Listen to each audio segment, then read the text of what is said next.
Welcome back to PJ Takes 5. Today is Friday, September 19th, and the Chicago Cubs have officially clinched a playoff berth. But we start today by talking about last night's NFL game, the Buffalo Bills at Orchard Park, taking down the Miami Dolphins 31-21. This was a pretty interesting game. I think a game that on the onset a lot of people would have picked the Bills to win by 10 points, if not more, but ended up being a lot closer of a game throughout the entire first half, basically, where Buffalo was really outplaying Miami, who's 0-2 coming in under not great situations where it was already chaos on that team. Tyreek Hill's situation on and off the field isn't going great. A lot of questions about Mike McDaniels. And you get outplayed in the first half, but you actually are able to hold that game to a tied game, 14-14 going into the half. Despite some problems on offense not being super efficient, they found Ollie Gordon out the backfield a little bit and got a rushing touchdown out of the rookie there. But like I said, a game where Buffalo was the better team, was outplaying Miami, but ended up not having a lot to show for it at halftime there. And then they came out of half and scored a quick touchdown on a long drive. But then their next two drives in the third quarter for Buffalo, two not great drives at all, one 3-and-out and one basically 3-and-out. But Miami had a chance to win the game, and at the end they came down to a lot of their own mistakes and shooting themselves in the foot a little bit. So the big one on special teams, roughing the kicker there to extend Buffalo's drive that ended up being their go-ahead touchdown drive, 28-21, that made it so that when Miami got the ball back, they had to go down the field and score, and that's where we saw Tua Tagovailoa have a pretty crippling interception there, mistake by himself, throwing it right to Terrell Bernard, the linebacker there. Didn't see him on the curl route, we were right at him, and from that moment, Buffalo was able to bleed pretty much the rest of the clock and kick a field goal to go up 2 possessions. So pretty sloppy day from Miami. Obviously, a pretty disappointing result where they could have came into Buffalo and won that game somehow, despite not really clicking on either side of the ball for the entire game, but putting it together a little bit, but obviously walking away with the loss and dropping to 0-3 and having 2 losses already in the division against the Patriots last week and then the Bills last night. The Rocky situation in Miami just gets a little bit worse. And the big part that people are going to talk about, I'm sure, is just the QB battle there that we saw, or the lack of a battle, really, that we saw. Tua ended up going 22 for 34, 146 yards, 2 touchdowns and a pick. Whenever you have that few yards and that many attempts, it's really a little bit puzzling as to how that offense came together, especially when you have dynamic receivers like Tyreek Hill and Jalen Waddle. There's definitely some question marks about what's wrong with that offense. I think everyone can generally agree that Mike McDaniels is a pretty good play caller. I think over time, some of this stuff has become a little one-noted, and teams are able to capitalize on what that offense is showing and kind of contain them a little bit. But you have one of the best athletes in recent history in the NFL and Tyreek Hill, who has maybe lost a step, but another really solid receiver in Waddle. You're throwing 4 yards per attempt basically at the end of the day for Tua. So you compare it to the other side, Josh Allen, who's obviously one of the best quarterbacks in the NFL. He went 22 for 28, 213 and 3 touchdowns. Yard-wise, not a dynamic game that we've seen out of him necessarily. He threw for about that many yards and almost that many yards in the fourth quarter of that Ravens game alone, but a super efficient outing and one that saw him get into the end zone a couple times. These two really aren't even playing the same game, and I think that's a lot of the problems with Tua, where you're X number of years into this experiment kind of, and it seems like we've kind of seen the top end of what the Dolphins and Tua can look like, and probably won't see him in Miami maybe in 2026 and beyond. But just to the point that these guys are playing completely different games. We saw Tua's quote earlier in the week talking about Josh, and Tua said something to the effect of, I can't do half the things that he does on the field. And is he wrong? Probably not, but is that instilling confidence in yourself, self-talk, and in your teammates? Not particularly so. Between the injuries and just not living up to his full potential really in Miami, and going from a guy that was coveted as being really accurate and precise to a person that really needs to have the game plan, carry him throughout the game a little bit. It's a pretty dark time in Miami, especially with a game that you could have come in on a Thursday night on a short week and actually win that game on the road against the divisional champion for the past several years. Tough day for Miami, obviously. Bills just keep rolling. They're now 3-0, and it looks like they're going to be an AFC Championship caliber team for, X number of years in a row again. Nothing too surprising, but I think the how of how it all went down is a little different, and just that Buffalo didn't play their best game ever, but obviously good teams find ways to win close games, and that's what we saw from Buffalo tonight. So moving on down here to the rest of the weekend, I mentioned this in the last show, but we're going to start with over-under favorite dogs, the OUFD, kind of preview 4 games in college and the NFL, and then move on later down the line to previews for those leagues and not include these games we're about to talk about. So starting with the NFL weekend, our first game here, the over. I'm going to go over 50.5 points. Dallas at Chicago. A lot of talk about this game. Dallas coming off of a close overtime win against the Giants, 40 to 37, I believe, and Chicago coming off of a really bad loss to the Lions. But both these teams are top 5 right now in points allowed per game. Chicago's first with 39.5 points, and Dallas is tied for 5th with 30.5 points. So you think about that Cowboys offense with some high flyers, especially CeeDee Lamb and George Pickens, and then some good production on that running game and Javonte Williams going against a banged-up Bears defense without Jalen Johnson, potentially without TJ Edwards, a unit that hasn't proved that they can really stop anybody this year. You know, they made JJ McCarthy look pretty good, and he obviously didn't have a great game last weekend. So it's a big line, 15.5. But again, the Bears are currently allowing just under 40 points a game by themselves, and obviously it's only 2 games, so it's not the biggest sample size, but Dallas might approach that number by themselves. And then for the Bears offense side, they continue to take some steps. They actually look pretty good against Detroit, and Dallas is another defense that doesn't have a lot to show for it, and they might be without De'Aaron Bland on the back end there, so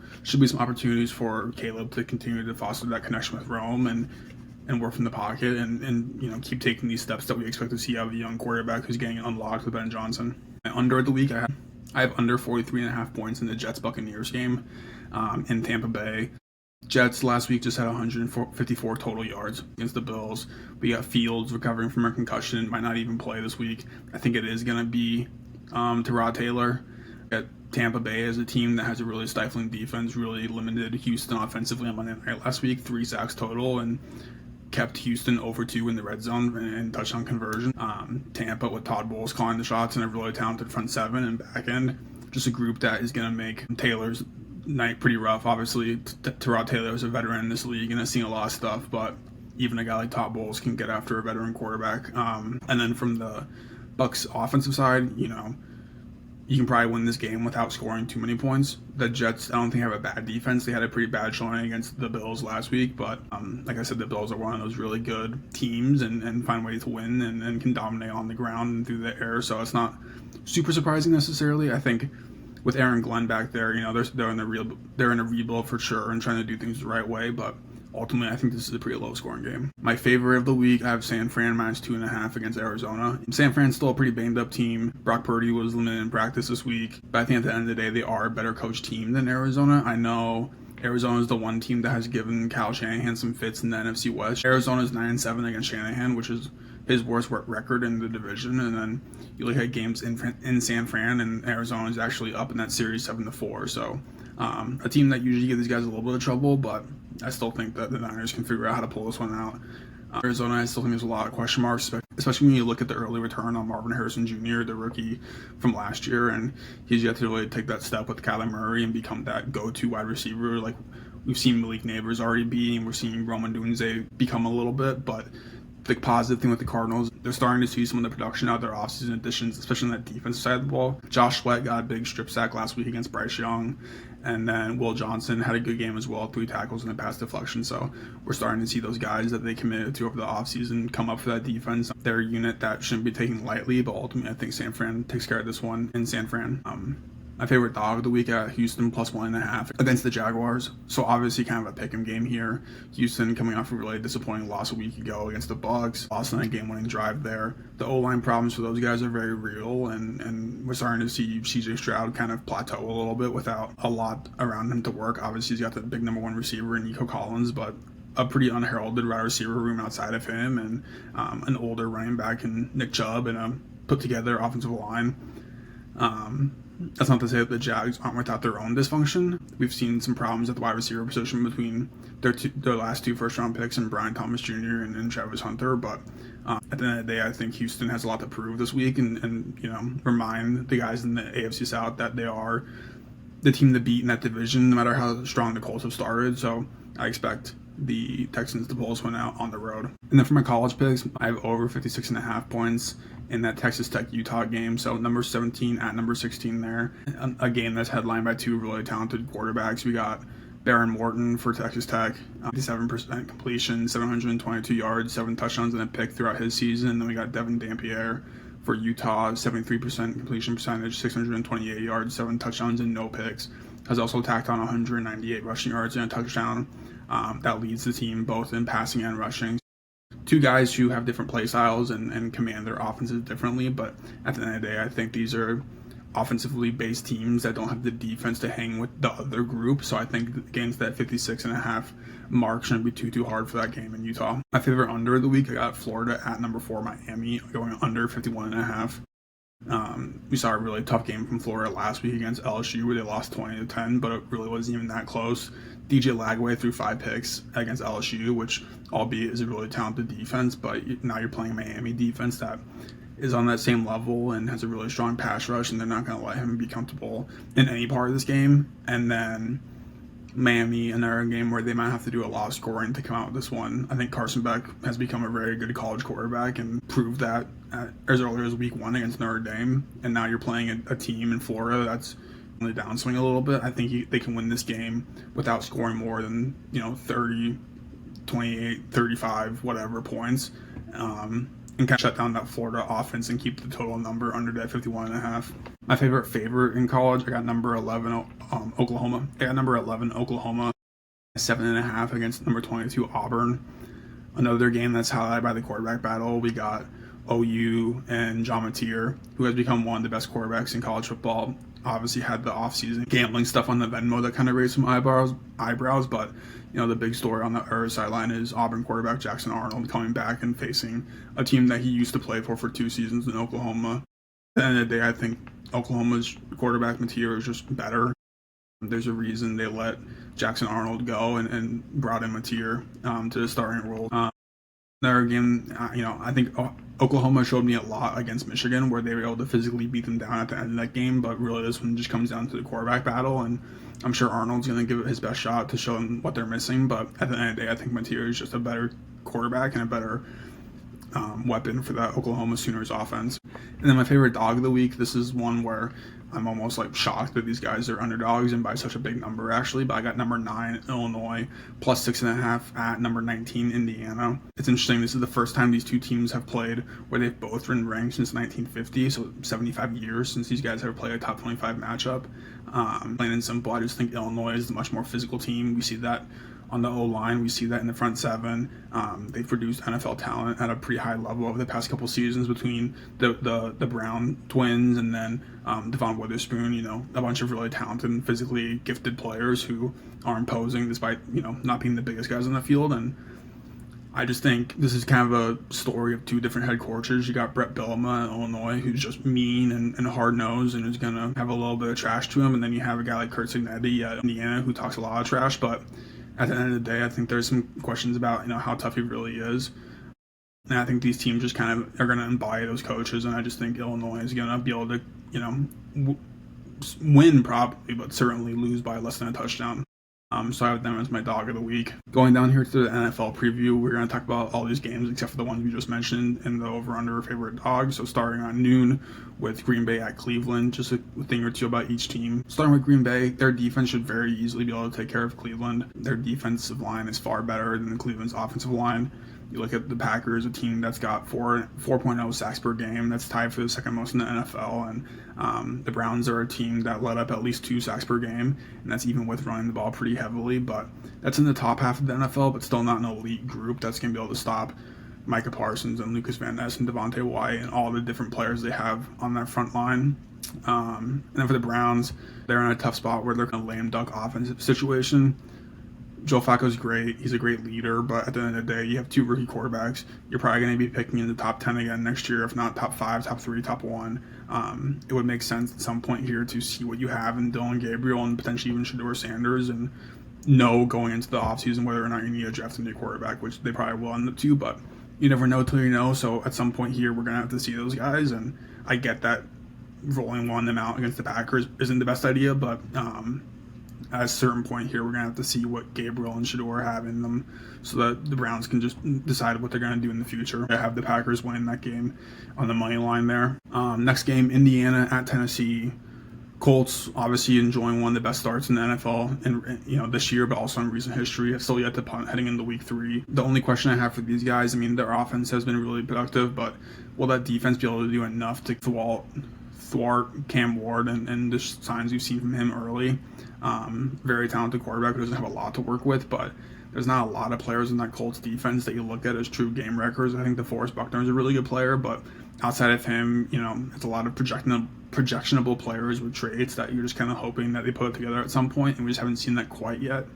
So it'll be a good opportunity for them to do a lot of damage against a rookie quarterback, but on the Tennessee side, this could be the coming out game for Cam Ward, where puts the league on notice a little bit, beats a division rival in his first game, his first win.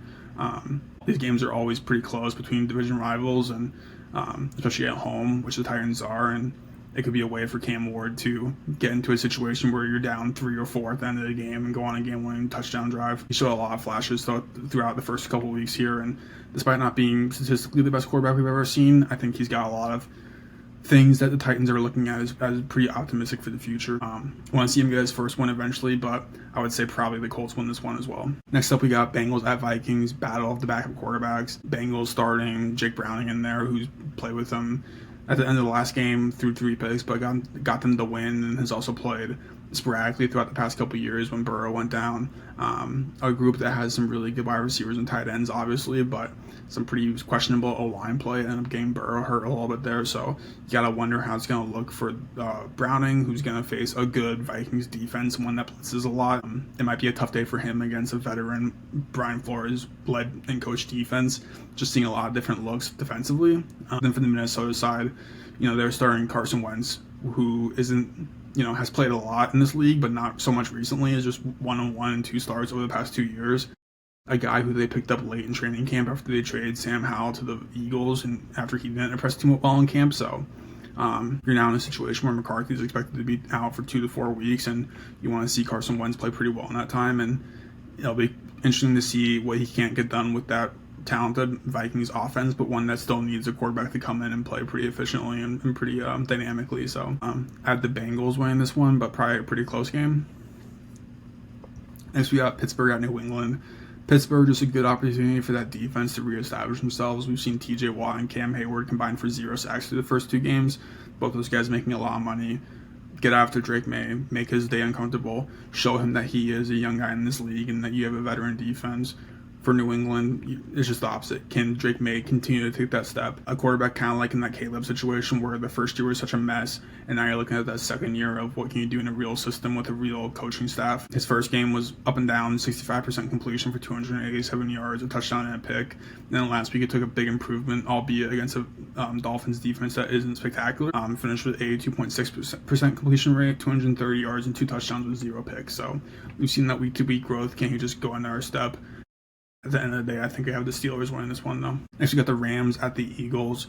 Rams, one of the top young D-lines in football. I think it's a favorable matchup for them against that Philadelphia O-line, which is really, stout at the tackle spots, but the interior hasn't been what it has been in recent seasons. So I think they could shut down Saquon Barkley in that run game a little bit and force Philadelphia to pass more than they have in the past couple games. They only have 22.5 pass attempts per game. There's only 2 teams with fewer than that, in the Vikings and the Jets.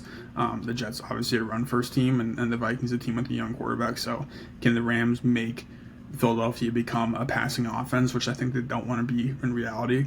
And then for the Eagles, just a big test for that defense. Obviously, you lost a couple of pieces in Josh Sweat and Milton Williams in free agency. Still kind of trying to figure out who's going to step into those spots. Now you face a Ram team with Devontae Adams, Puka Nacua, Kyron Williams, and all that being orchestrated by Matthew Stafford. So we're going to have to see what that defense looks like. How will Vic Fangio set them up? Are we going to see more man? They're obviously more of a zone team, but we're going to see man against a veteran quarterback like Stafford, who doesn't really have that threat of rushing the ball out of the pocket. Overall, I'm really high on the Rams. I do think they win this game. Next, we got the Raiders at the Commanders. Las Vegas, just a really tough showing on Monday Night Football. Offense showed, little encouragement. Geno Smith had a rough game. Threw 3 picks. Now on a season, he's got 1 touchdown and 3 picks. Brock Bowers through 2 games has 5 less receptions and 15 fewer yards than he did over the first 2 games last season. Not that he's not being unlocked yet with a new veteran quarterback in there. And then Ashton Jenkins, the first-round pick, just 2.4 yards per touch through 2 games. Those 3 kind of run the offense there, and the fact that they've been underwhelming through 2 weeks is a little bit of a sign of concern, but Washington's defense hasn't been spectacular this year, so potentially an opportunity for them to step up a little bit. The Washington side just comes down to one person. Jaden Daniels has to do a better job of protecting himself. He's a little banged up. I think he's going to end up playing this game, but so far he leads the NFL in QB hits taken, and he led the NFL in that same stat last year. Part of this process of becoming a better quarterback, even though he's really talented, is knowing to protect yourself and where to get into spots that are more safer than others. At the end of the day, I think Washington wins this game, but obviously a lot of concerns for Jaden Daniels' health going forward. Heading down here, we got Atlanta at Carolina. Atlanta, that defense looked dominant against Minnesota last week. Similar to how they played J.J. McCarthy, they're looking to play another young quarterback in Bryce Young, who they've obviously seen a couple times already, but they're facing a Panthers that has made a lot of additions in the past couple of years. So a talented group, one that's relatively highly paid as a unit. But Minnesota had a good line too, and obviously they were without Christian Darrisaw, but still that interior was rehauled over the offseason, and they were able to get after McCarthy, ended up with 6 sacks, I believe. From the Falcons' offense, we need to see some more red zone possessions carry into touchdowns and 6 instead of 3. But overall, I think Atlanta's defense can make this not a great game for Bryce Young. For the Panthers side, the defense has been super unnoteworthy. Looking for people to step up there. They've only had 1 total sack through 2 games, which is just non-existent pass rush basically. The offense is struggling a lot. The one good thing for them so far, the silver lining, is that Ted McMillan looks like a real player. Leads the team in receptions with 168 yards. The next best is 81 on that team, so a guy who, as a rookie, stepped in and already has double the yardage of the next best receiver on that team. But like I said, I think I got Atlanta taking this game in Carolina. Next up here, we got Denver at Los Angeles Chargers. The Chargers, big opportunity to prove to be one of the best teams in the NFL. Simple as that. Wins already against the Chiefs and the Raiders, playing their 3rd straight divisional game, which is a crazy start to the schedule, but on their side, they could start the season 3-0, all against the division. No Khalil Mack with the elbow injury is certainly a bummer, but they got Bud Dupree, who's a veteran, and Tuli Tuilaupau coming off the other side of the edge there, so there's still a lot of talent on the defense, but like I said, just an opportunity for the Chargers to come out and show that they are one of the teams to really be messed with down the stretch here and could potentially even take over that kind of king of the AFC West if the Chiefs continue to stumble throughout the season. And then for the Broncos, you're looking at a comeback from a huge emotional letdown last week where you think you had that game won, and there was the big penalty on the leverage on the special teams play. Indianapolis gets in there, kick at that field goal, and ends up converting for the game winner. So mentally, instead of turning that into a negative, turn that into fuel and try to beat up a team on the road in your division to tie up that division and actually take the lead with the tiebreaker. So this should be a big game. I think the Chargers are going to win. I'm pretty high on Herbert and that offense especially, and I think there's a lot of pieces in that defense. But this game has the potential to be the best of the weekend in my opinion. Next, we got the Saints at the Seahawks. The Saints so far have actually looked surprisingly good on offense. It's not supposed to be a slight or anything, but Rattler has proven to be a player who could realistically start NFL games for you. He had a good showing at San Fran last week. The Seattle defense is, I'm not going to say tougher, but it is in that caliber of a bad defense to go against, especially as a young quarterback. So it'll be a good opportunity for the Saints offense to show that they can hang with some of the tougher units, even if as a team they're not really in the place to be super competitive for the entire 17-game season. For the Seahawks, they just need to get their offense a little bit ironed out and more consistent. You've got 2 touchdowns and 2 interceptions last week from Darnold. You can't really have that, even against a bad defense against the Steelers. Gotta score more and take care of the ball a little better. Gotta find another pass catcher outside of Jackson Smith and Jigba to be a real player you can lean on. I think they're hoping Cooper Kupp can become that, but he hasn't proven to be the big free agent signing that I think they hope so far. And then for that running back room, figuring out who's going to be your lead back between Kenneth Walker and Zach Charbonnet. They both kind of had one game while the other kind of took a more step back role in that backfield. So just got to kind of iron out who your pieces are going to be on offense so that you can kind of get into the rhythm of performing consistently as a group. But at Seattle, I have the Seahawks taking this one. Penultimate game here of the weekend on Sunday Night Football, we got the Chiefs at the Giants. Chiefs, this is just a huge textbook get-right spot for them. Lost to 2 potential top 5 teams, like I said, in the Chargers and the Eagles. Offense has been super out of sync. From small stuff like Xavier Worthy getting hurt running into Travis Kelce to kind of more concerning things like not really connecting on too many deep balls. This is an opportunity for them to attack the Giants secondary. They're going to have some difficulties up front with that D-line and that rotation. But at the end of the day, I think the Chiefs will find their spots to take some shots here. And then for the Giants, the big question is what version of Russell Wilson are we going to get? Obviously played amazing last week through the one pick in OT. That was pretty bad, but we saw some vintage Russell Wilson moonballs to Malik Neighbors that were really encouraging. We saw a deep touchdown to Wan'Dale Robinson, but in the first week of play, he really didn't prove to be the kind of steady hand veteran that I think they're hoping to lead that position until Jackson Dart can take over. So I think the Chiefs end up winning this game, but we could see some points put up from the Giants, because at the end of the day, I don't think the Chiefs have a player that you really feel great about on Malik Neighbors. Chuck McDuffie's a really good cornerback, but Malik Neighbors is a really good receiver. I think he's starting to foster that deep ball connection with Russell Wilson a little bit, but I still got the Chiefs taking this one on the road on Sunday Night Football. And to cap it off, Monday night, the big game, Detroit at Baltimore. Detroit, the big question for them this week, is their offense really unstoppable, or is Chicago's defense just that bad? A good test against a defense that has already allowed 41 points to Josh Allen, so they're going to be, on their P's and Q's trying to make sure that they can prevent that from happening again. I'd like to see Detroit run the ball a little more with David Montgomery. He has 11 carries in each of the first two games for 82 total yards and a touchdown, but getting that downhill presence going so he can run play action with Jared Goff, get Jahmyr Gibbs in there to be a little bit change of pace, even though he's probably going to end up with more touches. But I'd like to see them kind of foster that downhill rushing attack a little more. And then for the Ravens, another team that needs to establish the run. Didn't really have to do so last week against the Browns. They were probably always going to win that game, but they just had 45 rushing yards as an offense featuring Lamar Jackson and Derrick Henry after putting up almost 240 rushing yards against the Bills. So get back to that ground and pound. Let Lamar see easy looks on the back end after forcing defensive backs and linebackers up to the line of scrimmage to stop Derrick Henry, to stop that Lamar Jackson run game. I think this is going to be another really good game, but I have the Baltimore Ravens taking this one at home on Monday Night Football to kind of avenge that primetime loss in Week 1. Going down to a couple of college football games here. Not a great weekend of college football, honestly, especially outside the 4 games we already mentioned, but we'll start off with Iowa at Rutgers. Good coaching matchup between Kirk Ferentz and Greg Schiano, 2 veterans who've coached at the college ranks for a long time. Iowa defense should be able to keep this game pretty close. But can the offense do enough to win this game? We saw a pretty tough outing from the Hawkeyes against Iowa State, where their quarterback Mark Gronowski looked pretty rough, on the final drive there. From the Rutgers side, they've had good offensive production out of their quarterback, Athan Kaliakmanis, 820 yards and 7 touchdowns in just a couple of games there. So if they can make this a high-scoring game, I think Rutgers might pull this out. But honestly, I think Iowa plays some pretty stifling defense and shuts down Kaliakmanis a little bit and wins the kind of Hawkeye brand of football game that we've come to know over the past couple of years. SMU at TCU. Is TCU really good, or they just blow out a bad UNC team in that Bill Belichick debut game? They've got a good balanced offense. Wide receiver Jordan Dwyer has been a big player for them this year. Look for them to keep it up. I do think SMU has better receivers between Romello Brinson and Jalen Cooper.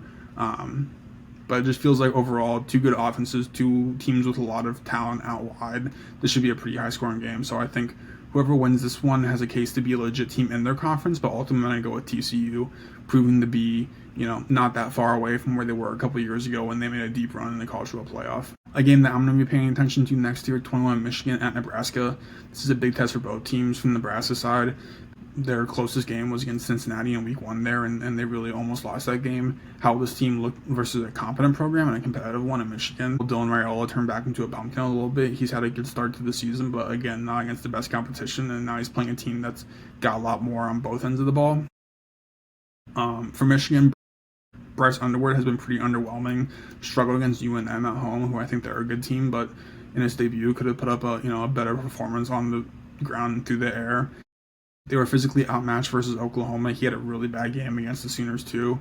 He's just been underwhelming, like I said, and he hasn't really gotten it going on the ground except for last week against Central Michigan. They used that a little more, so want to see him show that dual threat ability off a little more now that they're getting into the Big Ten play here, but I think they pull off the road win at Nebraska and kind of show that Nebraska is still pretty far away from being a top team in that Big Ten conference. This next game is only interesting if one guy plays. South Carolina at number 23, Mizzou.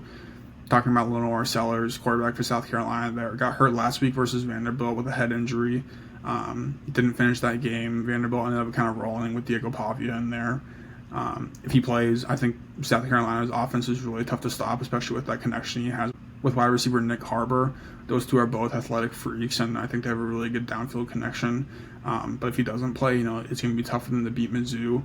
Mizzou, one of the best third down defenses in the entire country, set just 17% conversion rate allowed, which is crazy to think about. And like I said, if South Carolina doesn't have the normal quarterback in there in Sellers, that number could be even lower this week. Their quarterback, Bo Pribula, another player who's had a really strong start to the season. Could be another high-scoring game, especially if Sellers plays.